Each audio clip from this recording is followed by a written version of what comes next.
Iya, belum bisa masuk Ibu.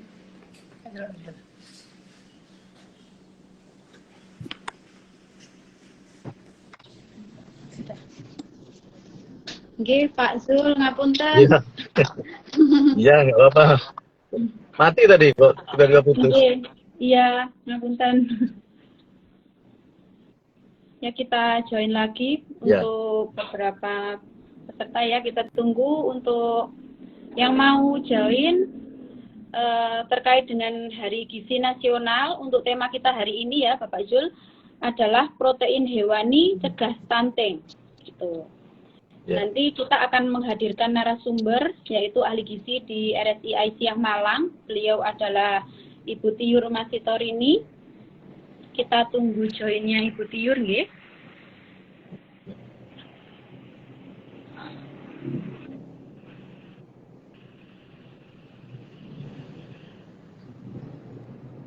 Ya. Mohon maaf. Assalamualaikum Bu Lempar Tiur. tadi. Lempar, mohon maaf. Nggih. Assalamualaikum Bu Tiur. Salam warahmatullahi. Ya, Mbak Nana. Nggih, untuk Bu Tiur mungkin mau memperkenalkan diri dahulu sebelum kita memulai acara hari ini. Oke, terima kasih waktunya. Ya, Assalamualaikum warahmatullahi wabarakatuh. Salam kenal ya Pak Zul Ya. Pak Zul. Iya, sama juga Bu Tiur. Saya ahli gizi di RSI Aisyah Malang sejak tahun 1999 Pak. Jadi sudah berapa ya? 24 nggih, 24 tahun nggih. Oh. Mau 25 tahun nggih. Monggo bisa di ini Mbak Nana. Oh gitu aja ya. Waktunya soalnya sampai Iya. jam 10 ya. Setengah 11. Oke, ya kita mulai aja. Ini sudah ada 5 yang gabung. Mungkin untuk Putus lagi kayaknya Bu Tiur ini. Halo? Putus lagi kayaknya Bu Tiur, hilang ini. Oh, nggih. Ya. Mungkin sinyalnya mungkin ya. Nanti kalau Ibu Tiur sudah bergabung, saya langsung buka aja ya. Saya buka, nanti terus saya serahkan ke Bu Nana ya. Oh, nggih. Ya, khawatirnya nih waktunya juga.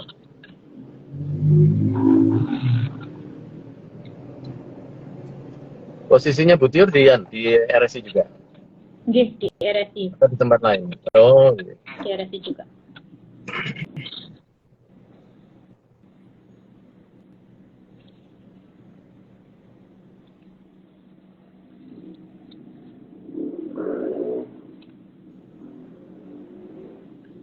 Oke, mungkin selamat pagi untuk yang baru bergabung di link IG-nya RSI Aisyah Malang.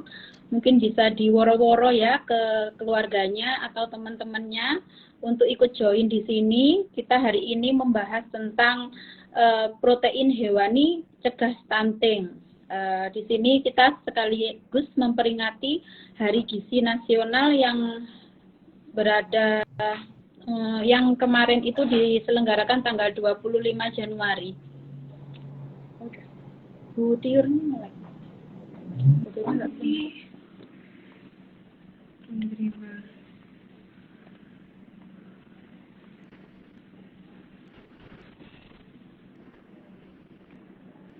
Oke, Bu Tiur sudah join lagi.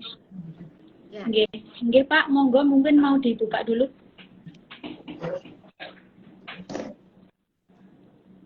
Bentar. Suara saya jelas ya, Mbak Nana ya? Iya, jelas. Nggih. Oh ya. Baik. Saya buka dulu ya, Mbak Nana ya. Nanti saya langsung setelah itu saya serahkan ke Mbak Nana. Nggih. Ya. Radio Dakwah Islamiyah 107,7 RDFM Malang, media inspirasi, menyejukkan dan mencerdaskan. Assalamualaikum warahmatullahi wabarakatuh, sahabat RSI dan juga sahabat RDI. Alhamdulillahirabbil alamin. Di kesempatan pagi hari ini kita bertemu lagi di program Ngopi, Ngobrol Pintar, kerjasama antara Rumah Sakit Islam Aisyah Malang dan Radio Dakwah Islamiyah RDI FM Malang. Nah, di kesempatan hari ini Jumat tanggal 27 Januari 2023, kita akan ngobrol dengan tema ini karena dalam memperingati Hari Gizi Nasional ya tahun 2023. Temanya ini menarik sekali, protein hewani cegah stunting. Nah, pada kesempatan kali ini kita sudah bersama narasumber dari Rumah Sakit Islam Aisyah Malang, ahli gizi RSI Aisyah Malang, ada Ibu Tiur Masitorini, ahli media gizi. Saya sapa dulu. Assalamualaikum warahmatullahi wabarakatuh, Ibu Tiur. Waalaikumsalam warahmatullahi wabarakatuh, Pak Zul. Terima Bagaimana kasih. kabarnya? Alhamdulillah. Alhamdulillah. Baik. Mohon maaf tadi koneksinya kurang bagus ya. Iya, tidak apa-apa. Ini saya juga mohon maaf, ini saya dari mobil karena ini habis dari takziah di makam stasiun ini, dekat RSI ini tadi. Ya, jadi nanti mungkin saya akan off sebentar pada saat obrolan berlangsung untuk mencari posisi dulu. Tapi nanti tetap kami undang sahabat RDI dan juga sahabat RSI yang ingin bertanya, ingin berkonsultasi, bisa manfaatkan kolom chat atau kolom komentar ya, bisa dituliskan di sana. Dan jangan lupa juga untuk tekanin tombol hati yang ada di sebelah pojok ini nanti, supaya lebih banyak yang bisa mengetahui tentang program kita. Nah, bersama saya nanti sudah ada ini moderator kita yang akan nanti akan menemani saya. Kalau saya sendirian saya nggak berani, soalnya di sini harus bersama Ibu Apriliana Ratna, Sarjana Gizi sebagai moderator. Assalamualaikum warahmatullahi wabarakatuh, Bu Nana. Waalaikumsalam warahmatullahi wabarakatuh. Nggih, Pak. Gimana kabarnya pagi hari ini di RSI? Alhamdulillah, meskipun mendung ya tetap semangat. Harus semangat ya. Alhamdulillah. Ya. Baik, Bu Nana, monggo saya serahkan waktu ke Bu Nana nanti kurang lebih 10 sampai 15 menit. Setelah itu nanti kita akan jeda sejenak dan kita lanjutkan di sesi kedua. Monggo silakan Bu Nana. Nggih, Pak Zul. Saya langsung ke Bu Tiur ya. Nggih. Bu Tiur, ini kan momentum kita ya, momentum kita untuk mengenalkan ke masyarakat. Mungkin ada yang belum tahu kalau sebenarnya di gizi itu ada Hari Gizi Nasional gitu ya. Mungkin bisa dijelaskan atau mungkin bisa di share ke beberapa orang di sini yang ikut join mungkin ya, kapan sebenarnya Hari Gizi Nasional itu. Ya, baik. Terima kasih Mbak Nana. Oke. Untuk Hari Gizi Nasional sebenarnya diperingati 2 hari yang lalu ya, tanggal 25 Januari. Jadi sudah lewat 2 hari ya, 25 Januari.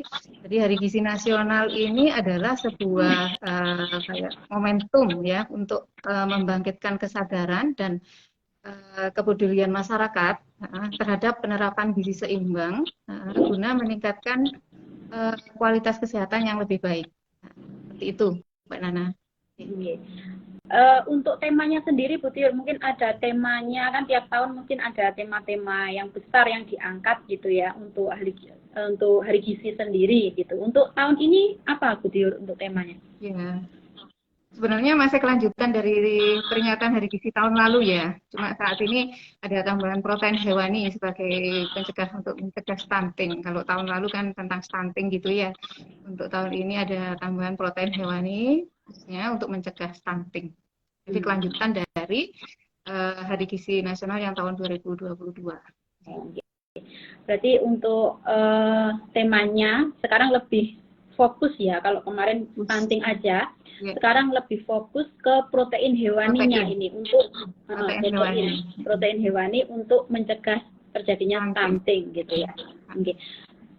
Akhir-akhir ini memang marak ya Bu Tiur ya, marak terkait dengan isu stunting. Banyak yang slogan-slogan atau kita sering dengar gitu tentang stunting, cegah stunting, kemudian upaya penanggulangan stunting, itu banyak sekali sekarang itu yang lagi heboh gitu ya, yang lagi digenjot juga sama pemerintah untuk menurunkan angka kejadian stunting. Bahkan sekarang sudah menjadi target dari Presiden Jokowi sendiri ya, untuk menurunkan angka prevalensi dari stunting itu sendiri.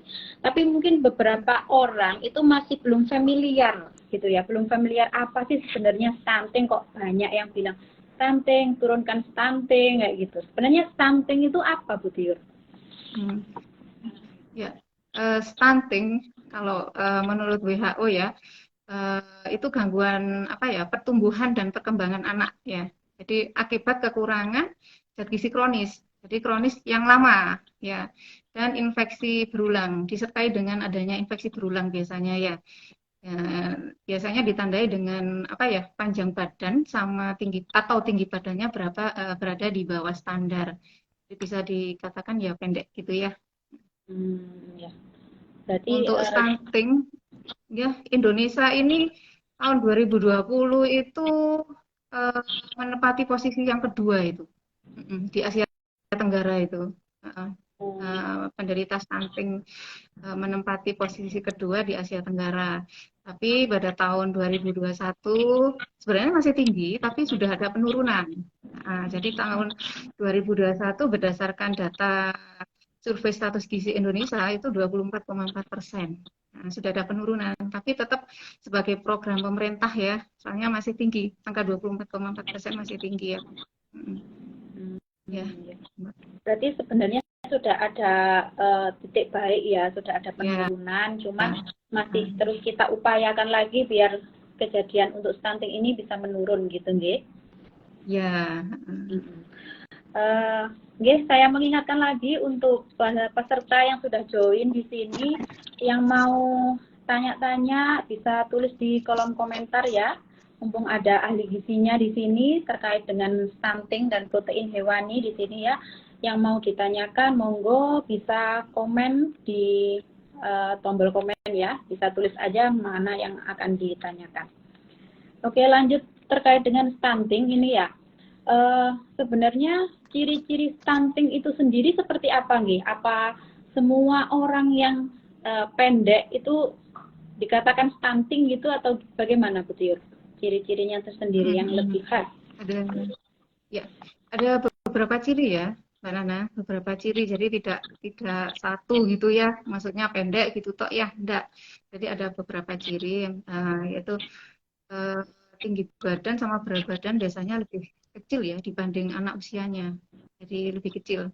Jadi kalau misalnya ada anak usia 5 tahun sama-sama 5 tahun, yang satu kok pertumbuhannya kok bagus normal gitu ya, terus yang satu kok kecil. Itu jadi berat badan sama tinggi badannya lebih kecil dari usia anak yang seumuran dengan dia. Yang kedua biasanya mengalami gangguan tumbuh kembang. Yang ketiga nanti rentan gangguan kesehatan ya, biasanya sering infeksi, ada infeksi misalnya bronchopneumonia dan lain-lain ya, batuk gitu ya, terus ada diare dan sebagainya. Terus biasanya ada terlihat agak lemes, kurang aktif gitu ya. Jadi anaknya kok lemes, nggak seperti anak-anak biasanya. Kalau anak-anak kan hiperaktif gitu ya, kalau anak dengan normal dengan status gizi bagus itu hiperaktif. Kalau anak stunting ini kecenderungan lemes dan kurang aktif. Itu Mbak Nana. Iya. Berarti tidak secara kita general gitu ya, anak yang pendek pasti stunting, bukan ya. Ternyata ada beberapa faktor juga yang jadi satu gitu, jadi tidak bisa berdiri sendiri gitu, gitu. Ya. Oh iya, ya. Oke. Untuk sebenarnya stunting ini penyebabnya apa ya, kok bisa anak-anak ini cenderung pendek gitu? Kalau dibandingkan yang anak-anak mungkin luar negeri ya gitu kan, memang di Indonesia ini cenderung memang mini-mini gitu ya. Apakah itu mungkin ada mungkin yang ada penyebabnya gitu, mungkin dari segi gizinya gitu, Bu? Ada dua penyebab ya nanti dari stunting ya. Jadi Karena yang pertama mungkin karena ini, yang pertama karena asupan nutrisi yang tidak adekuat, jadi yang tidak sesuai ya, tidak seimbang ya. Asupan nutrisi yang tidak seimbang atau tidak adekuat ini bisa disebabkan oleh beberapa faktor sebenarnya. Dari faktor ekonomi ya, sosial ekonomi orang tuanya, mungkin kemiskinan gitu ya. Yang kedua bisa dari pendidikan dan pengetahuan yang rendah dari orang tua mengenai praktek pemberian makanan tambahan. Ya, praktek pemberian makanan tambahan untuk bayi atau MPASI ya, untuk bayi dan balita. Biasanya kan ya di sini yang perlu dititikberatkan di sini MPASI ya. MPASI itu harus mengandung protein. Kadang kan karena pengetahuan kurang dari ibunya gitu ya, nanti cara membuat MPASI-nya kurang sesuai. Jadi perlu adanya, biasanya kalau di puskesmas biasanya kan ada posyandu gitu ya, jadi biasanya ada kasih atau penyuluhan tentang cara pembuatan MPASI. Yang ketiga, peranan protein hewani dalam MPASI tersebut. Terus ada pengaruh budaya. Kadang pengaruh budaya ini kayak gini. Kadang makanan ini nggak boleh protein, misalnya makan ada di salah satu tempat gitu ya, yang makan misalnya makan belut itu bagus sebenarnya, proteinnya tinggi, nggak boleh kadang-kadang seperti itu. Ada yang makan kayak teri gitu ya, ikan teri yang kecil-kecil itu sama nenek-neneknya yang zaman nenek-neneknya mungkin Mali, yang nggak gitu, boleh ya. Nanti ada akibat ini gitu karena budaya. Mitos budaya ya juga. Lebih ke mitos. Karena mitos. Terus ketersediaan bahan makanan di tempat tersebut. Kadang rumahnya di pelosok gitu ya. Cara memperoleh protein hewani yang ini tidak bisa maksimal. Ya. Terus yang kedua tadi karena kebutuhan yang meningkat dari anak tersebut ya, dari penyebab stunting yang kedua karena kebutuhan meningkat dari anak tersebut. Biasanya salah satu contohnya karena penderita penyakit jantung bawaan. Penyakit jantung bawaan ini kebutuhannya akan tinggi. Jadi kalau misalnya kebutuhan gizinya nggak terpenuhi, efeknya itu tadi bisa stunting tadi ya. Ada yang alergi susu sapi. Ya, akhirnya anaknya nggak dikasih susu karena alergi susu sapi, akhirnya nggak dikasih susu seperti itu. Terus ada yang berat badan lahir rendah. Sebenarnya itu lingkaran ya. Kenapa berat badan lahir rendah kan bisa dari penyebab macam-macam ya, mulai dari remaja asupan makannya kurang, maksudnya asupan dan pengetahuan gizi kurang, akhirnya remajanya anemi, terus setelah itu menikah hamil dengan kondisi anemi juga, akhirnya berefek pada saat melahirkan anak yang berat badan rendah. Nanti anak yang berat badan rendah pada saat makan makanan sudah mulai makan MPASI, pengetahuan ibu masih kurang, akhirnya berkelanjutan. Jadi kayak daur kehidupan gitu yang mulek gitu ya. Seperti itu, Mbak. Terus juga ada infeksi yang berulang ya. Jadi ya itu tadi seperti yang saya sebutkan sejak awal tadi, ada diare, ada TBC, difteri dan lain-lain. Oke, baik Bu Tiur juga Bu Nana, kita akan jeda sejenak karena kita akan jeda sejenak untuk mendengarkan beberapa pesan untuk yang di radio. Jadi sahabat RRI juga sahabat RSI jangan kemana-mana. Untuk yang sedang menyimak ngopi live lewat Instagram ini, kita mungkin hanya berhenti beberapa detik saja, tapi untuk di radio barangkali 2 atau 3 menit. Jadi silakan untuk sahabat RRI dan juga sahabat RSI yang ingin bertanya, ingin berkonsultasi, bisa langsung manfaatkan kolom komentar, tuliskan pertanyaannya di sana, nanti insya Allah akan dijawab oleh Ibu Tiur. Baik, kita akan break sejenak, jangan kemana-mana, saya Zulkifli akan kembali setelah beberapa pesan yang berikut ini.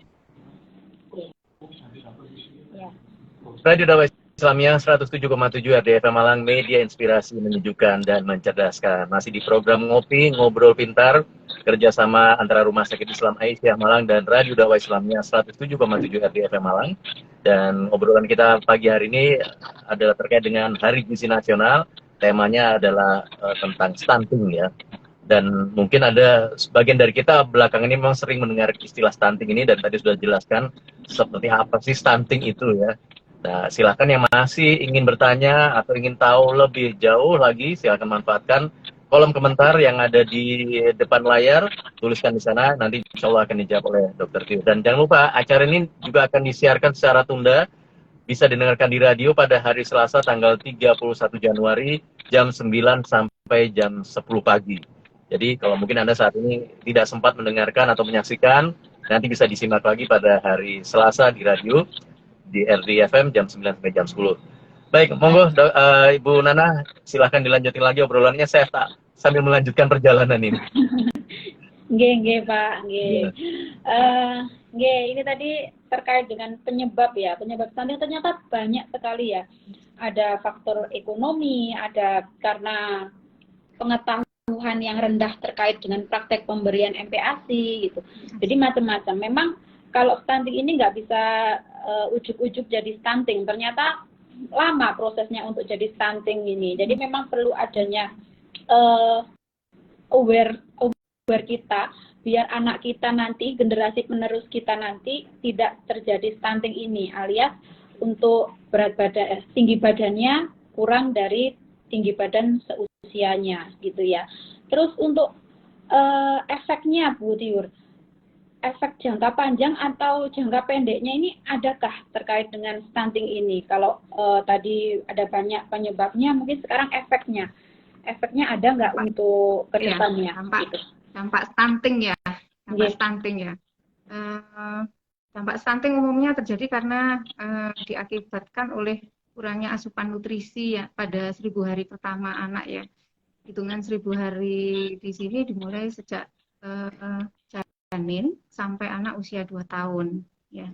Jika pada rentang waktu tersebut gizi tidak tercukupi dengan baik ya, dampak yang ditimbulkan nanti akan memiliki efek jangka pendek dan jangka panjang seperti yang ditanyakan Mbak Nana tadi ya. Ya, dampak stunting jangka pendek ini bisa meliputi hambatan perkembangan atau penurunan fungsi kekebalan. Jadi tadi kayak kekebalan turun, akhirnya penyakit infeksi kan gampang terkena ya. Penurunan fungsi kognitif, gangguan sistem pembakaran ya. Sedangkan dampak jangka panjangnya meliputi bisa obesitas, penurunan intoleransi glukosa, diabetes ya. Jadi efek stunting untuk kedepannya nanti kalau sudah dewasa, yaitu tadi bisa penyakit degeneratif, menderita penyakit degeneratif, diabetes, penyakit jantung koroner, hipertensi, ya, dan osteoporosis. Jadi memang harus dicegah, jangan sampai lebih bagus dicegah daripada mengobati. Karena efeknya sangat nggak bagus ya nanti untuk kedepannya, untuk generasi penerus kita. Ternyata efeknya juga bisa sampai ke penyakit degeneratif ya dari stunting itu ya. Padahal kan stunting itu kita tahunya kan pengukurnya dari balita ya, balita kecil, bayi sampai balita. Ternyata efeknya jangka panjangnya hingga menimbulkan penyakit degeneratif yang jantung koroner, hipertensi seperti itu ya. Jadi mungkin sahabat-sahabat semua yang mungkin merencanakan untuk generasi penerus kita, jangan sampai nanti ke depannya generasi kita itu dengan kualitas hidup yang rendah ya. Jadi mulai sekarang harus aware, harus pengetahuannya digali lagi terkait dengan asupan, mungkin tadi praktek pemberian ASI, MPASI kayak gitu ya, untuk mencegah terjadinya stunting gitu. Nah, mumpung ini ada ahli gizinya di sini, jadi mungkin yang mau untuk konsultasi atau mau tanya-tanya terkait dengan perkembangan anak terkait dengan stunting ini, bisa langsung komen di kolom komentar ya, untuk tanya-tanya yang unek-uneknya yang mungkin hanya searching di internet, tapi kan kita tidak tahu kebenarannya. Di sini mumpung ada ahli gizi di sini, monggo dipersilahkan untuk komen ya, komen di sini terkait dengan yang ingin ditanyakan. Gitu, nggih. Untuk Pak Jul mungkin ada pertanyaan? Ya, saya ada pertanyaan ini, Bu Tiur.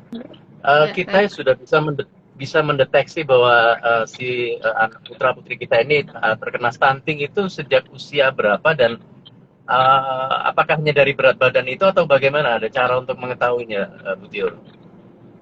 Ya. Diukur antropometrinya ya Pak. Jadi dari berat badan, terus kalau masih bayi itu kan panjang badan ya. Kalau sudah di atas 1 tahun bisa pakai tinggi badan. Nanti diukur, nanti ada standarnya. Itu ada standar yang ini. Kalau bisa mungkin anak-anak bisa dibawa ke ini Pak. Kalau yang terdekat ya, yang terdekat ada posyandu itu. Jadi untuk pemantauan ini berat badan sama panjang badannya. Nanti di situ. Nanti kalau misalnya nggak ada kenaikan berat badan dalam waktu berapa bulan gitu ya, nanti kan ada solusinya. Jadi lebih dini diketahui, nanti ada solusi. Oh ya, nanti akan digali di situ, akan digali asupan makannya gimana gitu ya, asupan makannya gimana, dia makannya seberapa, yang bisa dihabiskan dia seberapa. Nanti kan kalau ada ahli gizinya biasanya diajari, oh anak usia misalnya anak usia 8 bulan ini asupan kalorinya harus segini, proteinnya segini, dari ASI yang tercukupi segini gitu Pak. Jadi nanti sedini mungkin diketahui, nanti biar tidak terlambat. Nah, kalau terlambat ya itu tadi dampaknya sangat nggak bagus. Usia berapa sih pertumbuhan itu? Artinya apakah tadi kalau sudah terdeteksi kira-kira ini terkena sudah stunting ya? Apakah berapa nih batas usia yang masih bisa istilahnya ditolong atau diperbaiki tadi itu? Sebenarnya mulai dari hamil ya Pak, mulai dari tadi kayak daur kehidupan tadi ya. Jadi mulai dari hamil sampai anak usia 2 tahun ya. Jadi 2 tahun masa 1000 hari pertama itu tadi. Masa 1000 hari pertama. Yaitu tadi. Jadi harus dikejar gitu. Kalau ada harus dipantau terus. Jadi dengan jalan ikut posyandu, menimbangkan anak secara rutin itu tadi. Jadi 1000 hari pertama. Ya. Oke, baik. Monggo mungkin Bu Nana silakan dilanjut lagi nih.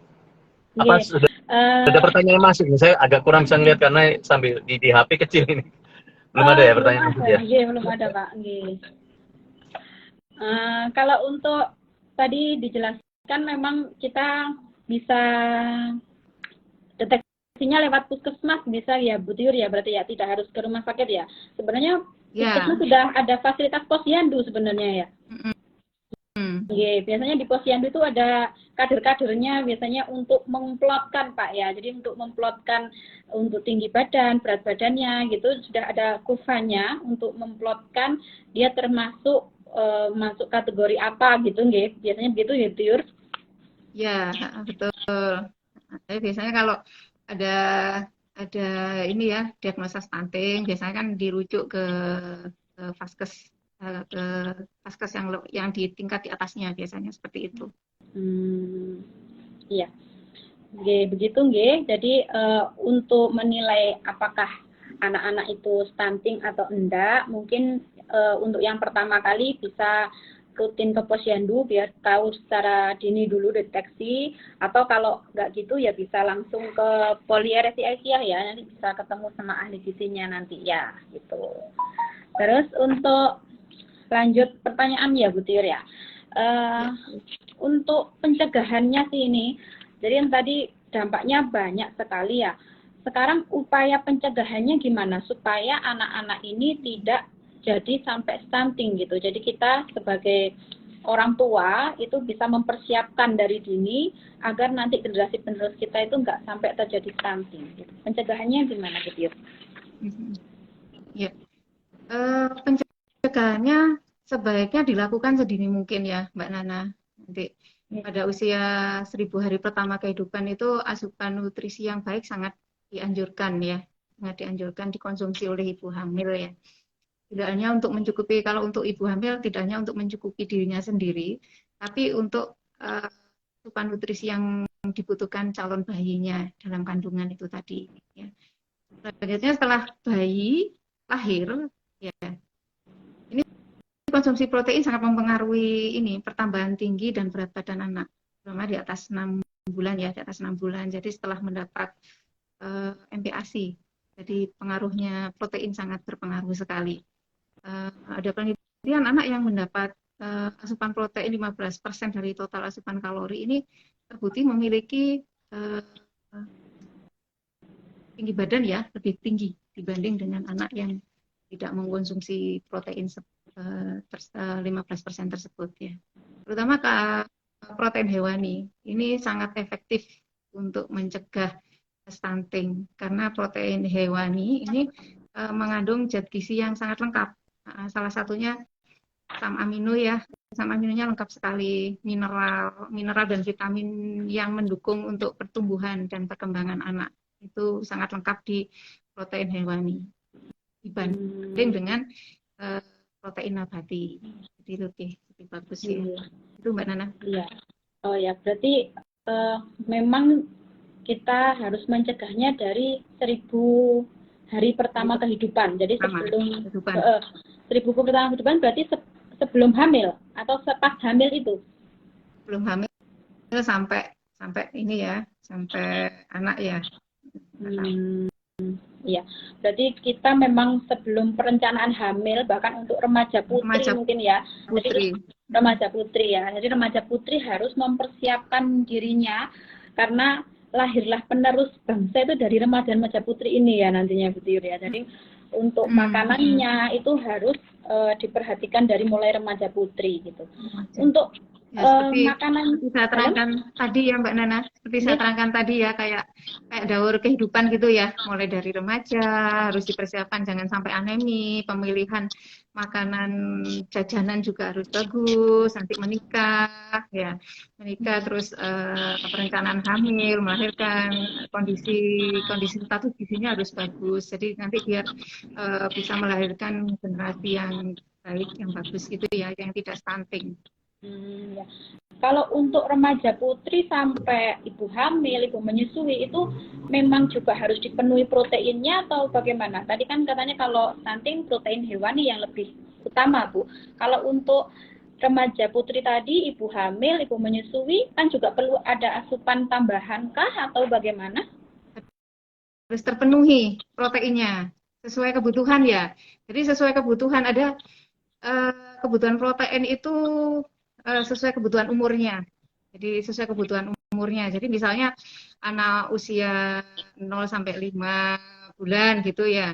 Jadi kebutuhan ini untuk kebutuhan anjuran ya, anjuran konsumsi protein hewani biar ini ya, biar pertumbuhan optimal ya.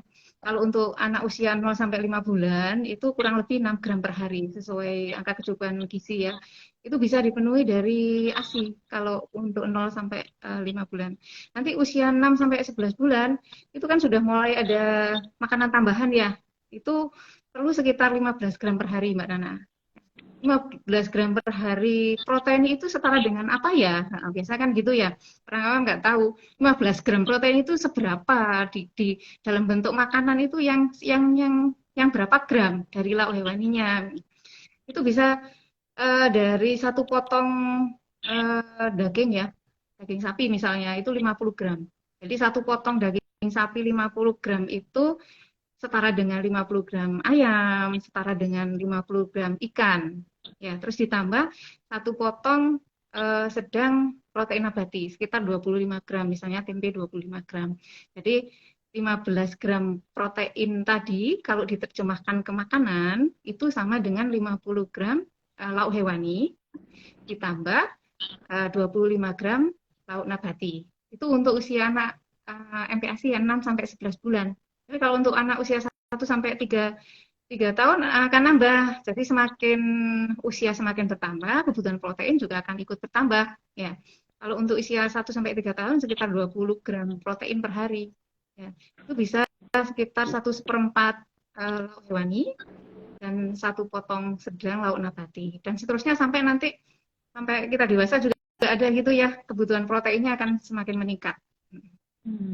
Berarti sesuai usia ya untuk kebutuhan proteinnya gitu nggih. Oh ya, jadi tidak bisa disamaratakan anak-anak usia 1 tahun makannya segini, untuk yang 5 tahun segini tidak bisa disamaratakan gitu nggih. Oh ya. Ini ada kolom komentar, Bu Tiur, ada yang mau tanya dari Zerafi. Apa benar protein hewani lebih baik dari protein nabati? Mungkin bisa dijawab. Ya, keunggulan protein hewani ya, salah satu tadi sebagian sebenarnya sudah saya terangkan di depan tadi. Mungkin bisa saya ulangi kembali. Keutamaan protein hewani itu mengandung asam amino yang esensial yang lebih lengkap ya, bermanfaat untuk mendukung pembentukan semua hormon pertumbuhan. Ya, nanti tubuh yang kekurangan asupan protein hewani akan mengalami kekurangan hormon pertumbuhan, gangguan regenerasi sel tidak tumbuh dengan baik, belum lagi sistem kekebalan tubuh yang terganggu. Ya, jadi kalau kekebalan tubuh terganggu nanti akan sering sakit, gitu ya. Yang kedua, protein hewani ini memiliki zat gizi mikro dan makro yang sulit ditemui pada protein nabati. Jadi beda dengan zat gizi mikro dan makronya ya, beda. Zat gizi mikro ini juga lebih mudah diserap kalau protein hewani oleh tubuh, lebih mudah diserap dibanding protein nabati. Mutu protein juga bernilai tinggi dengan asam amino esensial lengkap tadi dan lebih banyak ketimbang protein nabati. Selain itu kandungan antinutriennya juga rendah. Ya. Yang berikutnya mengandung insulin-like growth factor, ya IGF-1 yang dapat meningkatkan tinggi badan sebenarnya protein hewani. Gitu ya. Untuk Zerafi itu tadi, jadi lebih disarankan memang protein hewani, tapi juga harus mengkonsumsi protein nabati gitu. Tapi yang lebih disarankan untuk mencegah stunting lebih ke fokus ke protein hewaninya, begitu ya. Oke, ini sudah join lagi Pak Zul, nggih? Oh. Ya. Mohon maaf ini baru sampai ini tadi. Oh ya. Baik. Okay. Saya muncul tapi habis itu kita harus jeda dulu sebentar, beberapa detik lagi. Okay. Baik, sahabat RRI juga sahabat RSI, jangan kemana-mana, kita akan jeda sejenak, karena kita harus mendengarkan beberapa pesan dulu di radio, tapi untuk yang di Instagram Live, kita hanya berhenti beberapa detik saja, dan sekali lagi akan mengingatkan, untuk yang bertanya bisa langsung manfaatkan di kolom komentar, langsung saja tuliskan pertanyaannya, nanti akan dijawab langsung oleh Ibu Tiur. Baik, saya Zulkifli akan kembali setelah beberapa pesan yang berikut ini. Radio Dakwah Islamiyah 107,7 RDFM Malang, media inspirasi, menyejukkan dan mencerdaskan. Masih di program Ngobrol Pintar yang merupakan kerjasama antara Rumah Sakit Islam Aisyah Malang dan Radio Dakwah Islamiyah 107,7 RDFM Malang. Kita masih ngobrol soal stunting dan silakan yang ingin bertanya silahkan langsung tuliskan di kolom pertanyaan. Ada Ibu Tiur yang akan menjawab pertanyaan dari sahabat RDI dan juga sahabat RSI yang pagi hari ini sudah bergabung bersama kita. Baik, saya akan langsung, ini ada pertanyaan yang sudah masuk juga ini, Bu Nana, sudah dari siapa nih ya tadi ya? Ini soalnya tadi, ini, apakah stunting bisa, ini belum ditanyakan tadi ya, dari akun Bangkit Mukti, apakah stunting bisa dicegah sebelum masa pranikah? Kemudian persiapan apa saja yang harus dilakukan? Ya, itu Bu Tiur.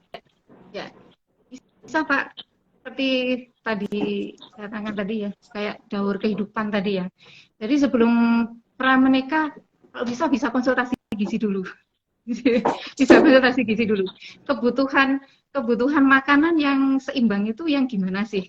Nah, jadi nanti biar nggak anemi ya. Jadi kalau pas saat menikah ternyata anemi. Kalau anemi kan kecenderungan nanti akan melahirkan bayi yang itu tadi ya, akan melahirkan bayi yang berat badannya rendah. Nanti kalau berat badannya rendah nanti gampang kena infeksi dan sebagainya itu tadi. Jadi memang harus dipersiapkan sebelumnya. Bisa konsultasi gizi ke RSI Pak. Jadi nanti misalnya yang kurus gitu ya, yang kurus nanti saya kok kurus gini ya, berat badan saya kok nggak naik-naik, sebelum menikah kepingin agak gemuk sedikit, nanti biar apa ya, bisa melahirkan anak yang nggak stunting gitu ya. Nanti akan kami ajari kebutuhan seharinya seberapa sih. Jadi nanti akan untuk menaikkan berat badan yang ideal harus tambahan kalori berapa gitu ada. Silakan nanti bisa ke RSI, bisa kita ajari. Okay. Ya.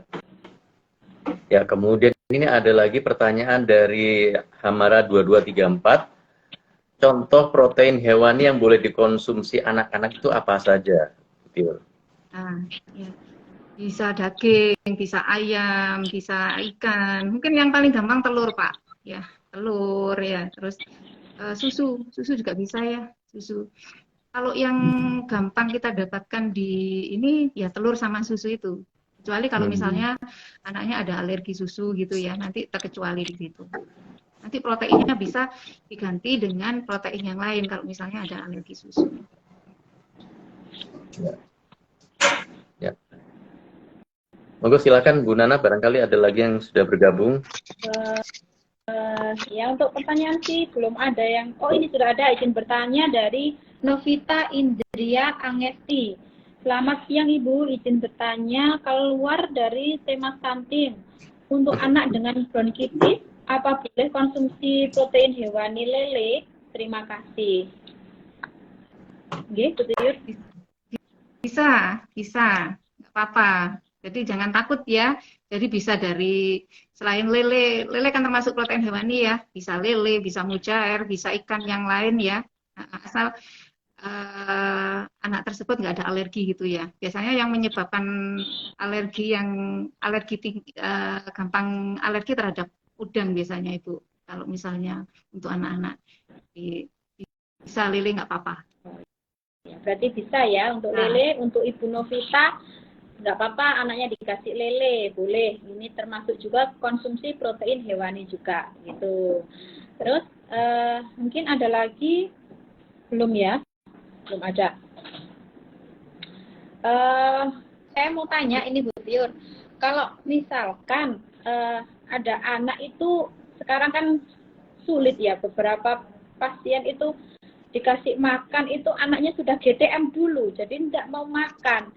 Sudah dikasih makan, ibunya udah ajak jalan-jalan kemana-mana, tapi tetap aja kekeh nggak mau makan. Ini mungkin biar bisa masuk proteinnya ini gimana? Mungkin ada tips atau triknya dari ahli gizi biar bisa asupannya meningkat terkait dengan protein hewaninya sendiri.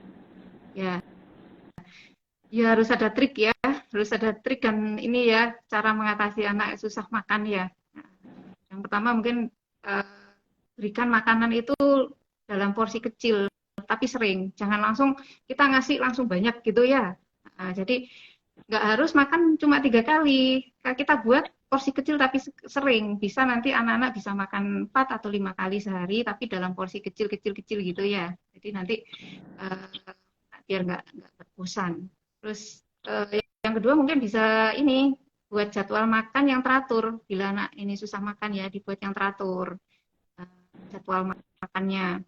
Terus sajikan makanan itu ibu-ibu mungkin sekarang di YouTube kan mulai banyak variasi cara pembuatan macam-macam lauk ya. Nanti bisa itu bisa memvariasi dari belajar dari YouTube itu untuk variasi menu anak-anak banyak itu. Nanti sambil belajar mungkin ya.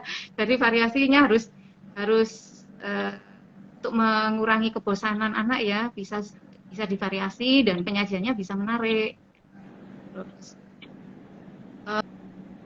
hindari pemberian minum ya saat makan. Jadi anak biar nggak kenyang duluan. Jadi minumnya nanti setelah makan aja. Jadi kita usahakan makan dulu, baru ini ya minum.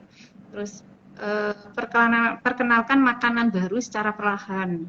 Jadi pelan-pelan ya. Jadi perkenalkan misalnya hari ini pakai lauk protein ayam gitu ya. Besok bisa diperkenalkan dengan ikan lele tadi. Terus besok lagi bisa diperkenalkan lagi dengan ikan mujair dan sebagainya. Jadi semakin bervariasi yang kita sajikan ke anak-anak. Nanti kandungan gizi setiap bahan makanan kan satu sama yang lain itu kan nggak sama ya. Kalau semakin bervariasi yang kita sajikan ke anak akan saling menutupi kandungan gizinya. Jadi nanti akan terpenuhi kebutuhan gizi anak-anak kita. Terus, mungkin buat waktu makan senyaman mungkin. Jadi nyaman mungkin. Jadi nggak mungkin bisa diajak sambil mengundang temannya. Jadi kadang-kadang anak-anak itu kalau makan bareng gitu kan jadi semangat. Nah, jadi sambil mengundang temennya gitu ya Pak. Jadi untuk mencukupinya harus dilihat dulu ini kebutuhan anaknya seberapa. Nanti bisa konsultasi lagi ke gizi. Kebutuhan anak saya segini, misalnya sehari 1.200 kalori. 1.200 kalori ini kalau diterjemahkan ke makanan, misalnya makan pagi nasinya seberapa, lauknya seberapa, nah ini seberapa dan seterusnya. Nanti kalau misalnya dia nggak mau makan nasi gitu ya, bisa dicari pengganti karbohidrat yang lain, bisa kentang, nanti bisa makan singkong. Kadang ada yang nggak mau makan nasi Pak itu, ada yang makan singkong gitu ya. Nah, jadi seperti itu. Jadi harus kalau misalnya konsultasi kan kami bisa mengajari ya, nanti bahan penukarnya apa. Tidak harus nasi. Protein pun juga gitu. Protein itu tidak harus misalnya daging gitu ya. Penukarnya protein hewani yang lain apa? Nah, seperti itu. Dan itu nggak harus mahal ya dokter, Bu Tiur ya? Nggak harus mahal. Di sekitar kita banyak itu Pak. Dari telur pun bagus itu Pak. Dari telur. Kadang kan ada yang orang lewat misalnya jual susu segar itu Pak. Itu juga bisa. Dari itu. Nah ini kalau misalnya nih Bu Tiur ya, ada di antara sahabat RDI dan sahabat RSI ini yang ingin misalnya berkonsultasi, itu biasanya gimana sih Bu Tiur? Misalnya kalau ke RSI itu harus kemana, kemudian nanti apa nih yang dilakukan? Apakah mungkin nanti akan diberi semacam list yang harus dimakan tiap harinya seperti apa, atau mungkin ada vitamin apa, atau gimana biasanya untuk apa yang dilakukan itu? Nanti Bapak Ibu bisa ke Poli Rawat Jalan, bisa datang sekitar jam 7 sampai jam 2. Jadi nanti kami akan berikan edukasi ya, mulai kita kasih leaflet. Jadi kita gali itu di situ masalahnya dari putranya apa, asupan makannya seberapa, kebutuhannya misalnya seberapa. Nanti asupannya misalnya gini, asupannya kok dalam hari kemarin biasanya kita gali Pak. Saya ingin tahu asupan makan yang kemarin dalam sehari. Misalnya yang di asupan makannya cuma 1.000 kalori, padahal kebutuhannya 1.200. Ya, kan otomatis kan kurang 200 kalori itu setiap hari. Nah, nanti kita hitungkan, nanti kebutuhannya 1.200, nanti saya hitungkan mulai dari bahan makanan apa aja sih, nanti dibagi 1.200 itu untuk makan sehari itu tadi. Nanti perlunya protein hewani seberapa, perlunya nasi seberapa, sayur seberapa, terus nanti kita sesuaikan dengan kebiasaan anak tersebut. Jadi kita ya. Baik, mungkin ada lagi Bu Nana yang sudah bergabung atau yang bertanya? Belum ada sih Pak ini, gitu. Mungkin saya aja yang tanya ya. Terlalu banyak tanya ini moderatornya ya Bu Tiur, maaf ya Bu Tiur. Ini kalau misalkan ada beberapa anak itu yang maunya itu cuman makanan-makanan yang itu frozen food ya. Kebanyakan sekarang anak-anak sekarang maunya cuman kayak makan lebih ke sosis, mungkin nugget, kayak gitu ya. Ini kebanyakan instan gitu, dan kebanyakan sekarang kan ya ibu-ibu ingin yang cepet gitu ya, jadi enak langsung digorengkan sosis mungkin, nugget gitu kan, praktis juga gitu, dan kebanyakan anak lebih suka seperti itu gitu. Gitu gimana? Boleh nggak seperti itu untuk makan gitu? Ya. Kalau sesekali nggak apa-apa, tapi alangkah lebih bagus pakai makanan segar. Kenapa demikian? Kalau seperti kayak nugget, sosis dan lain-lain itu kandungan natriumnya terlalu tinggi. Kandungan natriumnya tinggi. Nah, ada batas kan Pak. Jadi ada batas ya, kebutuhan anak itu kebutuhan natriumnya seberapa. Jadi kalau untuk secara ini ya, secara garis besarnya aja, kebutuhan kita untuk gula misalnya gitu ya. Untuk gula itu maksimal itu 4 sendok makan sehari maksimal. Nah, kalau untuk garam itu cuma 1 sendok teh maksimal sehari. Nah, kandungan natrium itu tidak dari garam aja, kan dari makanan yang ada pengawetnya, dari makanan yang ada penyedapnya, penyedap makanan yang banyak mengandung vetsin dan lain-lain itu natriumnya tinggi. Terus makanan yang mengandung soda kue. Nah, terus untuk minyak kebutuhan kita sekitar 5 sendok makan sehari. Ya, itu setara dengan kalau misalnya kerupuk 10 Pak. Minyak yang dikandung kerupuk 10. Itu 5 sendok makan. Padahal biasanya makan hanya 15 itu. Kelebihan 5 ya Pak? Sudah kelebihan itu kerupuk ya. untuk camilan ya Pak. Kadang kerupuk untuk camilan ya. Dan itu tidak bagus ya sebetulnya ya. Ya. Sudah berlebih berarti ya. Berlebih. Karena sehari itu Jadi, Pak, hitungannya sehari itu tadi ya. Sehari itu ya itu tadi, kalau gula 4 sendok, kalau garam 1 sendok teh, Bisa-bisa ini kalau minyak banyak yang 5 sendok. kelebihan ini sudah. Iya. Gula 4 ini Coba banyak kita introspeksi kelebihan. lagi ya Pak, introspeksi lagi. Iya. Oh, saya sudah makan, tadi sudah makan beci habis 3. Terus sorenya makan kerupuk habis berapa gitu gitu. Nanti sudah. Satu gorengan makanan itu penyerapan minyaknya itu 5 gram Pak. Kalau misalnya 5 sendok makan itu kan kurang lebih 50 gram minyak ya. Tapi itu untuk anak-anak berbeda ya, Taker, atau ya sama juga ya sebetulnya? Ya, lebih sedikit lagi. Lebih sedikit lagi, tapi kan disesuaikan ya. Kebutuhannya Pak. Disesuaikan kebutuhannya. Ya. Itu biasanya berarti Bu Tior, apakah pemantauannya itu butuh berapa lama? Artinya misalnya ada setelah berkonsultasi itu harus mengikuti apa yang disarankan itu tadi, berapa lama biasanya? Atau gimana biasanya seperti itu? Kalau untuk kenaikan berat badan itu 1 minggu bisa kita pantau. Minggu itu kalau untuk kepingin menaikkan menaikkan berat badan dengan target 1 minggu misalnya 1 kilo gitu ya. Nanti kita tambah 1000 kalori. Misalnya ada yang kurus banget gitu ya. 1 minggu bisa. Pemantauan 1 minggu. Nanti kembali lagi biasanya 1 bulan ke depan. 1 bulan ke depan itu balik lagi ke gizi. Dalam 1 bulan berapa? Targetnya kami misalnya. Dalam 1 bulan naik misalnya 2 kilo. Terus konsultasi lagi ke gizi. Oh iya, sudah bisa naik. Nanti kita pantau lagi. Itu.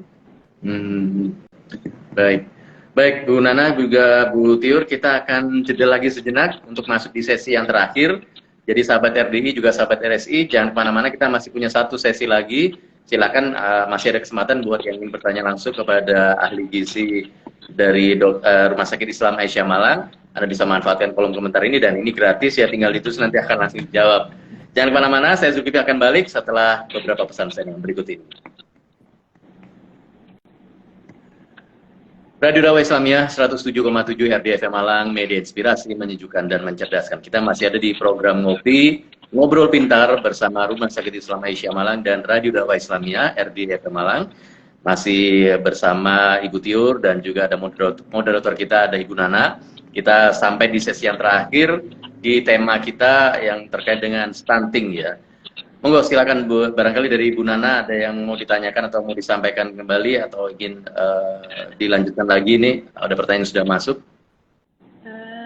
Untuk pertanyaan masih belum ada dari Pak Zul, mungkin ada? Ya, kalau saya sih yang saya ingin tahu nih Bu Tior ya, jadi pada usia berapa sih sebaiknya atau pada usia berapa kita bisa, misalnya begini, kan ini kita melihat misalnya putra putri kita ini sampai usia segini tingginya tetap sekian atau berat badannya sekian. Nah tadi kan sudah sampaikan Bu Nana, belum tentu yang pendek itu karena stunting ya.